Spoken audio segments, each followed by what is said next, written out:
Tonight I'm going to take a little break from the John Oliver Disability Explanations to give you just a little bit of a real life situation. And yes, it's mine. Now, if you think about when you retire, or if you think about retiring, or if you've already retired, was it your choice? Did you want to? So for those of you who haven't retired, do you hope to retire someday? And do you hope that you get to make that decision and you have a plan? You get to decide what you want to do and when you want to retire and how much money you can put away. Yeah, most people do. I did not have that opportunity, however. Now, don't get me wrong, I am incredibly grateful for the 35 years that I did get to work. I worked full-time, competitive employment. That's always a thing with people with disabilities. And I worked in various jobs, starting out as a switchboard operator and, $6 an hour, which was a big deal in '88. And I worked my way up, having various jobs.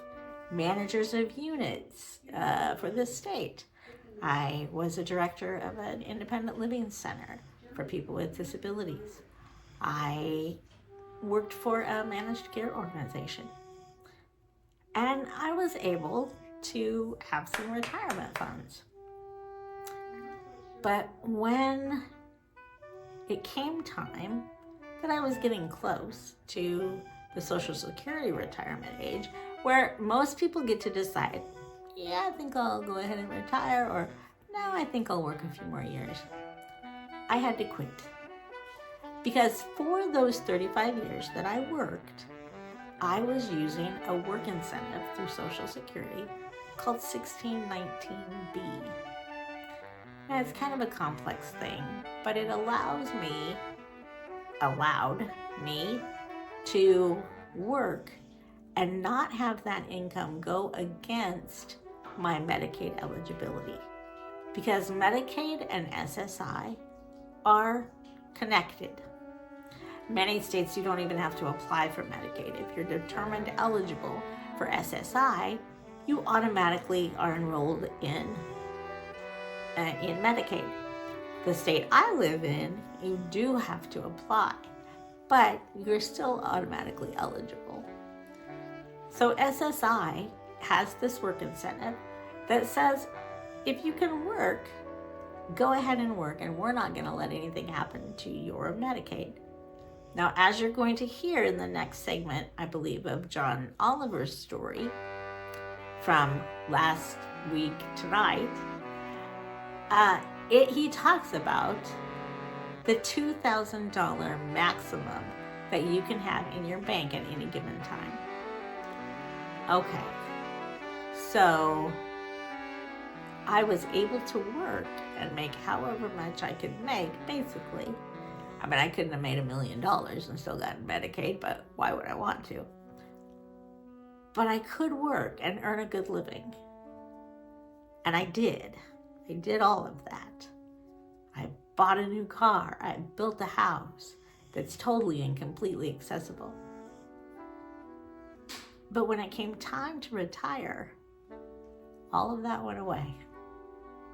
And now, even though I put good money into the system and I'm getting back retirement funds, those retirement funds for the state I live in are twice what Medicaid eligibility is. Yeah. So now what do I do? So now, after working for 35 years, I live on a little over $1,200 a month, and I spend over $1,000 a month on insurance that I will probably never use. Yeah. So that's the deal. If you know anybody that has a disability and wants to work and is receiving SSI, I would encourage you to look up who in your state does work incentive trainings, helps with that. A lot of states, Easter seals is that person. But it's a great time to make your money. And now there are enable accounts. I'll do a segment on that later. That you can put away certain amounts of money. I just came at the wrong time. But if you have anybody that you know might enjoy this, I would ask you to share this video with them.